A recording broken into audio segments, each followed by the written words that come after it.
قرآن کی آیت سے شروع کرتا ہوں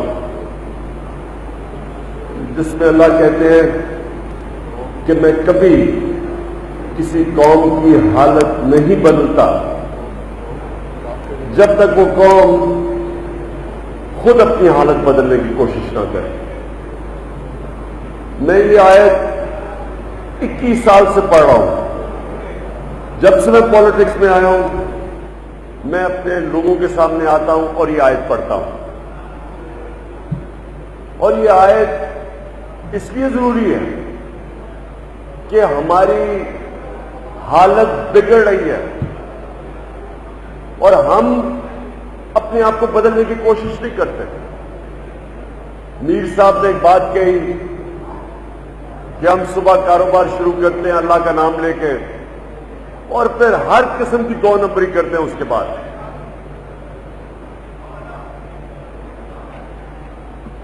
پھر سے ذرا آرام سے سنیں کیونکہ میں آپ سے کوئی پتہ نہیں آگے کب موقع ملے گا آپ سے بات چیت کرنے کا، اس لیے میں چاہتا ہوں بڑے آرام سے سنیں میری بات کہ دیکھیں مسلمان جب دنیا کی عظیم سپر پاور بنے تھے تو یاد رکھیں کہ کوئی ٹیکنالوجیکل کوئی بریک تھرو کی وجہ سے نہیں بنے تھے، کوئی ان کے ایک دم زیادہ وہ پڑھے لکھے نہیں تھے جو کہ باقی 2 اس وقت کی سپر پاور تھی، پرشین ایمپائر اور رومن ایمپائر، 2 بڑی سپر پاورز تھی۔ بیچ میں تھے ریگستان میں وہ مسلمان جن کو پوچھتا نہیں تھا، غریب ترین لوگ تھے۔ یاد رکھیں جو وہ 700 سال تک دنیا کی عظیم پاور بنے، اس کے پیچھے ایک دنیا کے عظیم لیڈر، اللہ کے پیغمبر، آخری پیغمبر، اللہ کے حبیب، ان کی لیڈرشپ میں ان کو دیکھ کے مسلمانوں کے کردار بدل گئے، کیریکٹر بدل گیا۔ ان کے پاس جو قوت آئی وہ قوت تھی اخلاقی قوت، ایمان کی قوت۔ اخلاقی قوت اور ایمان کی قوت جسمانی قوت سے بہت زیادہ طاقتور ہوتی ہے۔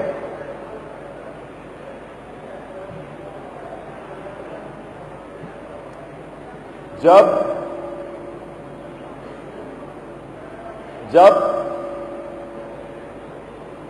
تھوڑی سی خاموشی، جب وہ لوگوں کے اندر ایک تبدیلی آئی تو انہوں نے دنیا تبدیل کر دی۔ پاکستان کو وہ تبدیلی کی ضرورت ہے۔ یہ یاد رکھیں اللہ نے اس ملک کو کوئی چیز، کسی چیز کی کمی نہیں دی۔ ہمیں تو پہلی دفعہ پختونخوا میں حکومت ملی ہے۔ میں آپ کو یقین دلاتا ہوں کہ آپ اندازہ نہیں لگا سکتے کہ اگر ہم صرف اپنے آپ کو تھوڑا تبدیل کر دیں یہ ملک کتنی تیزی سے ترقی کر سکتا ہے۔ میں آپ کو چھوٹی سی مثال دیتا ہوں کیونکہ آپ تاجر بیٹھے ہیں۔ گلیات، نتھیا گلی، ڈونگا گلی وغیرہ، ادھر ہم نے ایک اتھارٹی بنائی، گلیات ڈیولپمنٹ اتھارٹی۔ یہ ذرا سنیں، آپ کے لیے بڑا ضروری ہے سمجھنا۔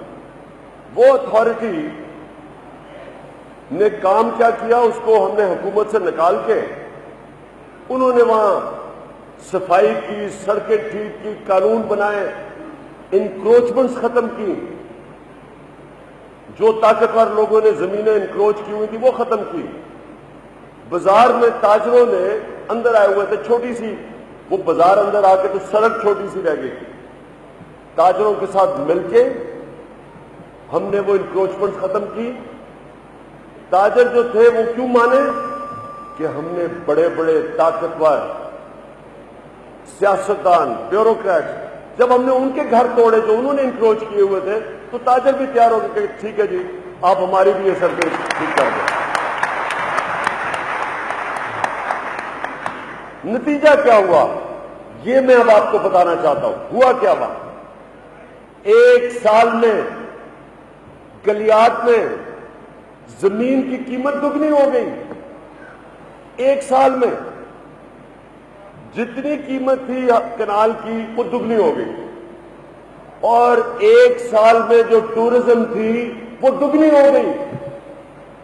پچھلے سال سے 1 سال میں دگنے ٹورسٹ آئے۔ یہ پہلی دفعہ ہے کہ سردیوں میں جب برف پڑی ہوئی ہے تب بھی ٹورسٹ آ گئے گلیات میں۔ تو میں جو آپ کو کہنے کی کوشش کر رہا ہوں، کیونکہ ہم کراچی میں رہتے ہیں، یہ پاکستان کا دل ہے، یہ پاکستان کا فائنینشل سینٹر ہے۔ اگر یہاں ایڈمنسٹریشن ٹھیک ہو جائے، جو ہم نے گلیات میں صفائی، مجھے اتنا فخر ہوتا ہے وہاں جا کے، آپ کو ایسے لگے گا آپ یورپ میں آ گئے ہیں۔ بہت ٹوکریاں بنی ہوئی ہیں گند ڈالنے کے لیے، گندگی کوئی نہیں ہے، سڑکیں صاف ہو گئی ہیں، کھلی ہو گئی ہیں۔ پہلی دفعہ، یہ سنیں ذرا، یہ آپ تصور بھی کر سکتے ہیں، پہلی دفعہ پبلک ٹوائلٹس بن گئے ہیں۔ پبلک ٹوائلٹس، ہم تو یہاں جو اللہ، اب میں کیا کہوں کہ ہمارے نبی صلی اللہ علیہ وسلم کہتے ہیں کہ آدھا دین صفائی ہے، ہم گندگی میں ڈوب رہے ہیں۔ گلیات میں ہم نے صفائی کی، ویسٹ ڈسپوزل کی، اور صفائی کی وجہ سے لوگوں کو کتنا فائدہ ہوا، تاجروں کو کتنا فائدہ ہوا، وہاں رہنے والے لوگوں کو کتنا فائدہ ہوا، روزگار ملنا شروع ہو گیا نوجوانوں کو، کیونکہ ٹورزم بڑھ گئی، خرید و فروخت بڑھ گئی۔ اس لیے کراچی میں سب سے پہلے یہ جو بلدیاتی نظام ہے، یہ جب تک یہ ٹھیک نہیں ہوگا کراچی کے مسئلے حل نہیں ہو سکتے۔ یہ جو وسیم اختر میئر کہتا ہے کہ جی مجھے اختیارات دو، وہ بالکل ٹھیک کہتا ہے۔ وہ وسیم اختر کون سے اختیارات مانتا ہے؟ جو پختونخوا کے اندر ہم نے لوگوں کو اپنی بلدیات میں اختیارات دیے، وہ اختیارات مانگتا ہے۔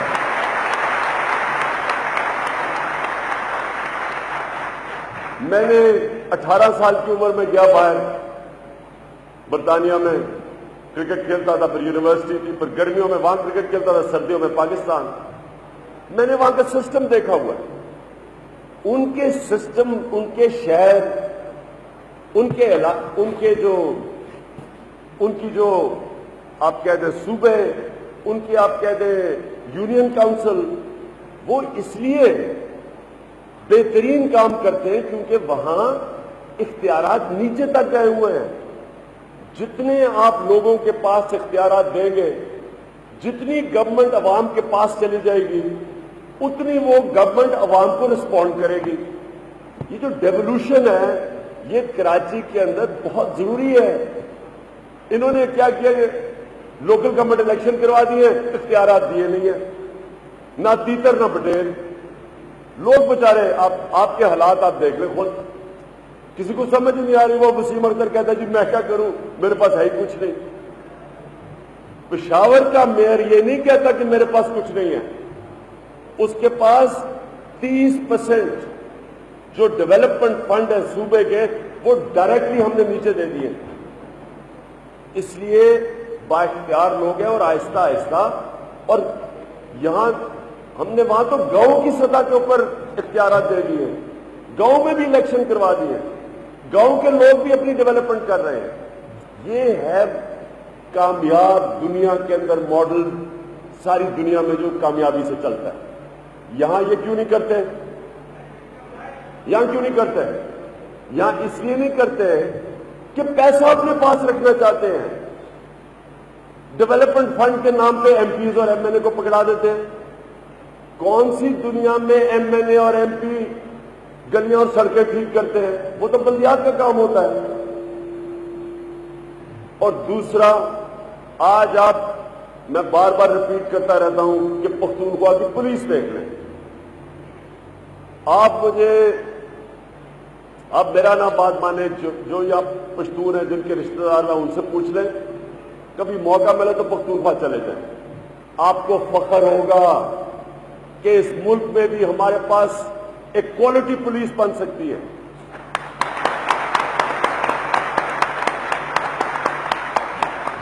کراچی کے تاجروں کا جو سب سے امپورٹنٹ مسئلہ بجلی کے علاوہ، پانی کے علاوہ، وہ تو آپ کے مسئلے ہیں ہی، وہ بھی بلدیات میں حل ہوتے ہیں، لیکن جب تک آپ تاجر کو اس کی جان اور مال کی حفاظت نہیں کر کے دیتے، کہیں بھی دنیا میں تاجر کامیاب نہیں ہوتا۔ جب اس کو باڈی گارڈ رکھنے پڑتے ہیں، جب اس کو ڈر ہوتا ہے کہ مجھے کوئی اغوا کر کے لے جائے گا، میرے بچوں کو اغوا کر کے لے جائے گا، میرے بچوں کو، اس ملک میں کبھی ترقی نہیں آ سکتی، خوشحالی نہیں آ سکتی۔ لہذا پولیس کا نظام، یہ اے ڈی خواجہ جو یہاں کا آئی جی ہے، اس نے کہا کہ مجھے بھی پختونخوا والا پولیس کا نظام چاہیے۔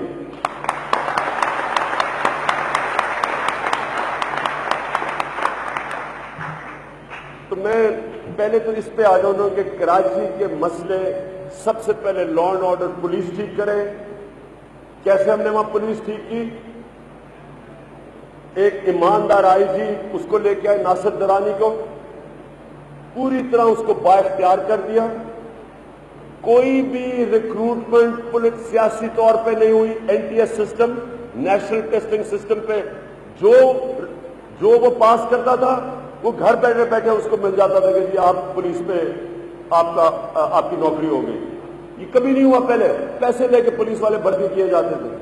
اس کے بعد 5000 پولیس والے آئی جی نے کرپشن پہ نکالے، کئیوں کی سیاسی افیلیشن تھی،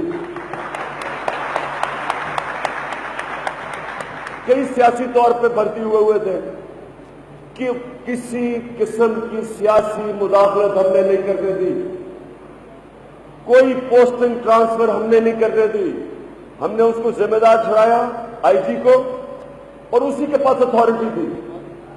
آپ کے یہاں سندھ کے آئی جی بیچارے کہہ رہے ہوتے جی مجھے تو پتہ ہی نہیں، کوئی اور ڈی ایس پی نیچے میرے بھرتی کر دیے جاتے ہیں، کتنے آئی جیز نے کہا۔ تو کیسے آپ کی پولیس چل سکتی ہے جب سیاسی بھرتیاں، سیاسی مداخلات، سیاسی طور پر لوگوں کے اوپر کارروائی، اندرون سندھ میں جو ہمارے ساتھ شامل ہوتا ہے اس کے اوپر کیس ہو جاتے ہیں، اس کے اوپر ایف آئی آر کاٹ دیتے ہیں۔ پنجاب میں ساری جتنی ہماری سینئر لیڈرشپ ہے ہم سب پہ ایف آئی آر کٹی ہوئی ہیں، اور مجھے تو انہوں نے اشتہاری بنا دیا، دہشت گرد بنا دیا۔ تو جب آپ پولیس سے غلط کام کرواتے ہیں وہ پولیس اپنے بھی غلط کام کرتی ہے۔ اس لیے پولیس ٹھیک کی جائے، بلدیات کو مضبوط کیا جائے، نیچے تک اختیارات دیے جائیں، امپاور کیا جائے۔ جتنا آپ بلدیاتی نظام کو ٹھیک کریں گے اتنا ہی گورنمنٹ نیچے چلی جائے گی، یونین کاؤنسل کو بااختیار کریں گے۔ لوگوں کے جب پانی کے مسئلے ہوں گے وہ جا کے پکڑیں گے اپنے بلدیاتی نمائندوں کو، وہ میئر کو پکڑیں گے۔ میئر تو یہ نہیں کہے گا کہ میں کیا کروں، وہ ان کو پکڑیں گے۔ پولیس آپ کی ٹھیک ہوگی، آپ مافیا کا مقابلہ کریں گے۔ لیکن سب سے بڑی ایک چیز رہ گئی، جب تک کیوں ہم کامیاب ہو گئے پختونخوا میں کرپشن نیچے لا کے، کیوں ہم کامیاب ہو گئے، ریکارڈ پختونخوا کے اندر انویسٹمنٹ آ رہی ہے، ہائیڈرو الیکٹرک میں انویسٹمنٹ آ رہی ہے، 9 سیمنٹ کے پلانٹس وہاں لگ رہے ہیں۔ کیوں لگ رہے ہیں؟ کیونکہ لوگوں کو پتا چل گیا کہ وہاں کوئی آپ کو رشوت دینے کی ضرورت نہیں ہے، آپ وہاں جائیں، آپ پلانٹ لگائیں، آپ کو کوئی محکمہ نہیں تنگ کرے گا، کیونکہ ان کو پتا ہے کہ کہیں بھی مسئلہ آئے گا، وہ اگر عمران خان کے کانوں تک پہنچ گیا عمران خان ایکشن لے گا، کیونکہ میں خود بھی پیسہ بنا رہا ہوں، کیونکہ میں نے کوئی وہاں بزنس نہیں کی، میں نے کوئی قرضے، بینک آف خیبر کا شیئر 3 سالوں میں 5 روپے سے 16 روپے پہ پہنچ گیا۔ کیا کیا؟ کوئی ہم نے بڑا کام نہیں کیا، صرف پروفیشنل سیٹ اپ لے آئے، کوئی مداخلت نہیں ہونے دی، کوئی غلط بھرتیاں نہیں ہونے دی، وہ پرائیویٹ سیکٹر کی طرح چلا ہے۔ 3 سال میں ڈویڈنڈز دیے پہلی دفعہ، اور اس باری سب سے زیادہ نفع دیا انہوں نے پختونخوا حکومت کو. کوئی ہم نے پرائیویٹائز نہیں کیا. یہاں انہوں نے حل بنایا ہوا کہ جو چیز کو پرائیویٹائز کر دو، ہم نے نہیں کیا. ہم نے صرف پروفیشنل سیٹ اپ لے کے آئے. لیکن یہ تب ہو سکتا ہے کہ جب آپ کا اوپر آدمی جو بیٹھا ہو وہ خود ٹھیک ہو، وہ کرپٹ نہ ہو. میں نے لوگوں کو چیلنج کیا ہے. میں نے کہا یہ چھوڑو کہ میرے رشتہ دار دوست کسی کی بھی کوئی کاروبار نہیں ہے. ہم نے بلکہ کئی لوگ وہاں جانا چاہتے تھے، ہاؤسنگ کرنا چاہتے تھے. ہم نے کہا نہیں کرنا، میرا رشتہ دار کوئی نہیں جائے گا وہاں. اس کے علاوہ میں نے ایک کلاس 4 کا نوکر بھی ابھی تک بھرتی نہیں کروایا 4 سالوں میں. یہاں کیا ہو رہا ہے؟ سارے پیسے لے کے بھرتیاں، سارے کوٹے دیے ہوئے. اچھا تم اتنے بھرتی کرو، تمہارے لیے اتنے پیسے. کبھی ایسے بھی ملک چل سکتا ہے. لہذا پہلے تو میں یہ گورننس کمپلیٹ کر دوں، یہ بڑا ضروری ہے. جب میں نے آپ کو کہا کہ اللہ نے ہمیں وہاں جا کے کھڑا کر دیا ہے، اب ہم ایسے نہیں چل سکتے. جس طرح اب تک ملک چل رہا ہے اب آگے نہیں چل سکتا. قرضے پہ قرضے لیے جا رہے ہیں. سب سے بڑا خطرہ یہ ہے کہ بے روزگاروں کی فوج ہے. اتنی بے روزگاری آج پاکستان میں، نوجوان سڑکوں پہ بے روزگار پھنسا ہے. یہ وائبل نہیں ہے. یہ کہیں نہ کہیں پھٹے گا. یہ بم بے روزگاری کا بم پھٹے گا. اس لیے جب تک ہم نظام ٹھیک نہیں کرتے، جب تک ہم وہ ماحول نہیں بناتے جدھر تاجر بھی اپنا کام کر سکے، سرمایہ کار بھی کر سکے، تب تک یہ آگے جا کے مسئلے بڑھتے جائیں گے. تو میں اپنے تاجروں کو، وہ اب برادری ہے جس نے میری، جب میں نکلا شوکت خانم کے لیے پیسے اکٹھے کرنے، تو میں آپ کو یقین دلاؤں میرے بڑے بڑے امیر دوست ہوتے تھے. میں کرکٹر بھی تھا، سارے ایک کرکٹ سٹار کو جاننا بھی چاہتے تھے. لیکن جب میں پیسے اکٹھے کرنے گیا، حوصلہ افزائی تو کی، پیسہ نہیں دیا. پیسہ کس نے دیا؟ تاجروں نے میری سب سے زیادہ مدد کی.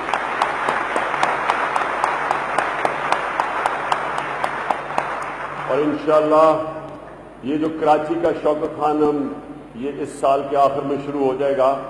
یہ دونوں، جو پشاور کا شوکت خانم ہے وہ لاہور سے بڑا ہے، اور جو یہ کراچی کا بن رہا ہے یہ دونوں سے بڑا ہے. اور یہ سب سے ماڈرن ہاسپٹل ہے. جب میں شروع کروں گا، ان کے لیے مجھے بڑی مشکل پڑی تھی پیسے اکٹھے کرنے کے لیے.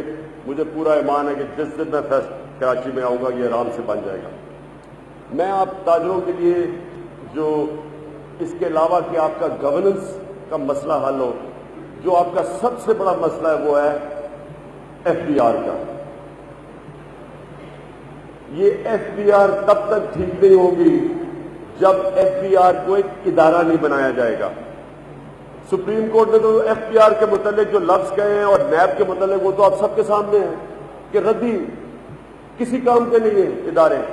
اس لیے FBR کو ادارہ بنانے کے لیے اس کو ہم ایسا ادارہ پر ہم پورا پلان کر رہے ہیں. اسد عمر یہاں بیٹھے، یہ آپ کو تفصیل میں بھی بتا دیں گے. لیکن ہم آپ کو میں یہ بتا دوں کہ ہم ٹیکس اونچا نہیں کریں گے، ہم ٹیکس نیچا کریں گے. لیکن ہم ایک ایسا ادارہ بنائیں گے وہ ٹیکس وصول کرے گا، اور ہم ماحول آپ کے لیے ایسا بنائیں گے کہ آپ ٹیکس دینا چاہیں گے. اوپر سے شروع کریں گے انشاءاللہ. کہ جب یہ اگر کبھی اللہ نے مجھے موقع دیا، سب سے پہلے خود ٹیکس اپنا سارا اثاثے ڈکلیئر، وہ ویسے بھی میں نے ڈکلیئر کیے ہوئے ہیں، سارے اپنے سے شروع کروں گا. اور پھر جو بڑے بڑے مورگے بیٹھے ہوئے ہیں یہاں جو ٹیکس نہیں دیتے، ان سے شروع کروں گا. پھر میں سارے آگے، وہ ویسے سیاستدان میرے سے ڈرے ہوئے ہیں، پھر میں ان سیاستدانوں سے شروع کروں گا اور پھر نیچے آؤں گا آپ کے پاس. لیکن یاد رکھیں کہ ٹیکس ہمیشہ، جتنا آپ ٹیکس بڑھاتے جائیں گے چوری بڑھتی جائے گی. جتنا آپ ٹیکس نیچے کریں گے اور لوگوں کو احساس دیں گے کہ اس ٹیکس دینے سے آپ کو فائدہ ہوگا. وہ قومیں ٹیکس دیتی ہیں جو اسکینڈینیوین ممالک ہیں، ان کی ٹیکس جی ڈی پی کی ریشو 50% ہے. وہ کیوں ٹیکس دیتے ہیں؟ کہ ان کو ٹیکس ان کے لیے، ان کے بچوں کے لیے اعلیٰ تعلیم، ان کے لیے بہترین ہسپتال. تو اگر وہ عدالت میں جاتے ہیں تو مفت، یاد رکھیں، عام آدمی کے لیے مفت انصاف ملتا ہے، وکیل کر کے دیتی ہے حکومت. اگر وہ بے روزگار ہوتے ہیں، حکومت پیسے دیتی ہے، ان امپلائمنٹ بینیفٹ دیتی ہے جب تک روزگار نہیں ملتا. تو اس لیے لوگ ٹیکس دیتے ہیں. ہم بھی انشاءاللہ ماحول ایسا بنا دیں گے کہ وہ قوم جو دنیا میں 5 ٹاپ ممالک ہیں جو سب سے زیادہ خیرات دیتی ہے، پاکستانی ٹاپ دنیا میں 5 وہ ملک ہیں جو سب سے زیادہ چیریٹی دیتے ہیں، خیرات دیتے ہیں.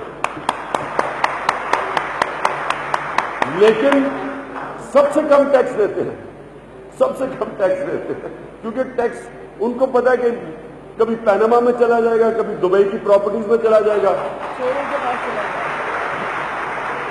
اب یہ سوچیں کہ دبئی میں، یہ ذرا سوچیں، 4 سالوں میں جو پاکستانیوں نے دبئی میں پراپرٹی لی ہے وہ 800 ارب روپیہ ہے. 800 ارب روپیہ. وہ یہاں کا پیسہ جا رہا ہے آپ کا جو لگنا چاہیے سڑکوں پہ، گلیوں پہ، سیوریج سسٹم پہ، گندگی اٹھانے پہ، پانی دینے میں، وہ چوریوں کے بعد جا رہا ہے. اور پتہ نہیں کتنی ایان علی سوٹ کیس بھر کے ڈالر باہر لے کے جا رہے ہیں، کتنے پتہ نہیں کتنے. تو جب لوگوں کو یہ احساس ہو جائے، میرا یہ ایمان ہے اپنی قوم کے اوپر، ان لوگوں کو احساس ہو جائے اگر یہ اتنی زیادہ چیریٹی دیتے ہیں، اتنی خیرات دیتے ہیں، ان کو احساس ہو جائے کہ یہ پیسہ اس قوم پہ خرچ ہوگا، ہمارے بچوں کی تعلیم پہ ہوگا، صاف پینے کے پانی میں ہوگا، ہسپتال بہتر کرنے میں ہوگا.